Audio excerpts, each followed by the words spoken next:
Well, Matt, a 1-0 win here against Exeter. What were your thoughts on that one? I thought we played quite well up until injury, Kian coming off again. And then, I don't know, it kind of felt a bit strange in the stadium. I think obviously we was being on a bit of a run defeats, which we have. But then the goal livened it up, and I think we saw a lot of confidence coming back into players, and I was disappointed to only go in 1-0 up. Then second half, look, every half's different. They come out a little bit different. However, I thought we had momentum, and then again, Denzel Hall gets an injury and kind of curtails a bit of that. So look, we've got to get to the bottom of this. It's happening too regular now. And then we hung on. Obviously got, well, I'm saying fortunate. I'll say it's a good defensive line. Zach Jules steps up. But I thought we deserved the 3 points today. Yeah, we'll come on to the injuries a little bit later, but in terms of the manner of the performance, what pleased you the most about the way your side sort of got through it and got the 3 points this afternoon? I think we saw a little bit of lack of confidence early in the game. I've just said that to the players, and I thought as the game progressed, you saw the confidence coming back a little bit. We are a young group. I keep saying the same things really, but I thought there were a lot of positives. I thought certainly Holmesy coming in at centre-back, I thought he really helped. Denzel took his goal really well, unbelievable finish, and I thought the midfield players worked tirelessly all game. Jordan were a threat. I just think he didn't probably get as many fouls and shirt pulls, and I've told him to stay on his feet, he's staying on his feet and not getting fouls. So a bit disappointed with that, but look, it's a win. His home form's been really good. That's 3 games at home, 2 wins, 1 draw. Can't really ask any more really. Should have been 3 against Wigan if we'd have seen it out, but as away form hasn't been too clever. So it's something we've got to look at, but we need to try and put that right next Saturday.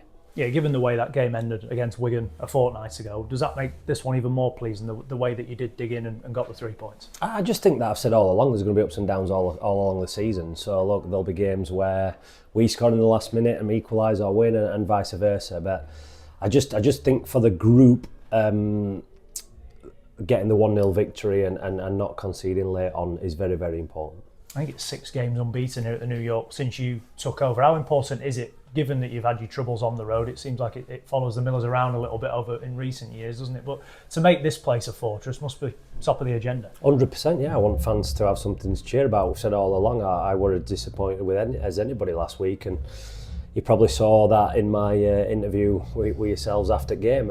I got a lot of messages after saying, look, like, you're getting down, but look, it means a lot to me. It means a lot to the club. It means a lot to the fans. So to have them at the end there clapping the team off, having something to look forward to is really, really encouraging. I've said all along, look, this is an unbelievable place to come and play football. The fan base get behind you, but they want something to get behind. And I felt like today again, towards the end, when we were probably under the cosh a little bit, the fans got behind the players, and that's really, really important. I asked for it in the week. We got it again today, and we've delivered another 3 points here.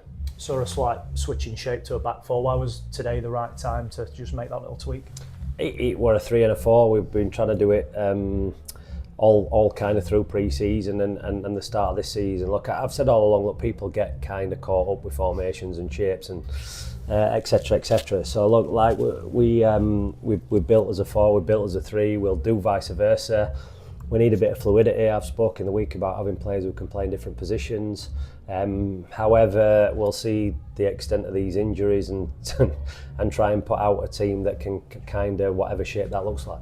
You've mentioned the injuries there. What is the latest on Hall and Atete? They came off at key times in the game, didn't they? Yeah, I really don't know. I think Denzel overstretched when he crossed the ball in, and Marvin could have got a tap in at the back post. And then Keon, I'm not too sure, just went in the far corner, and then I was kind of watching the ball and I seen that he was down. So we'll look into that again, but look, it's happening probably too frequently now, so we're going to have to revisit things and see what is going off. We have players have had an uploading work rate. I can't say they haven't, but I promised that. So yeah, we'll get to the bottom of that. I was going to say, is there a lot of head scratching going on, because as you said, it's happening to a fair few players, isn't it? I think we've changed obviously a lot. We've changed the workloads. We've changed the way we train, but I think it needed to. I'm not going to stand here apologising. We have to work hard, because you can't just expect to go out on a Saturday and it become easy. So yeah, look, the players are doing everything they possibly can, but like you say, it's happening too often now for us to look into it. one player who came in and stood out, Thomas Holmes. He showed exactly why you brought him into the football club. Yeah, it was a big sign. Like I said on last day again, and like for me, his leadership and how he defends and how he steps in and his quality on the ball. And I said, look, like he's a championship defender, and I got a few laughs. But I think people have seen why I said that today.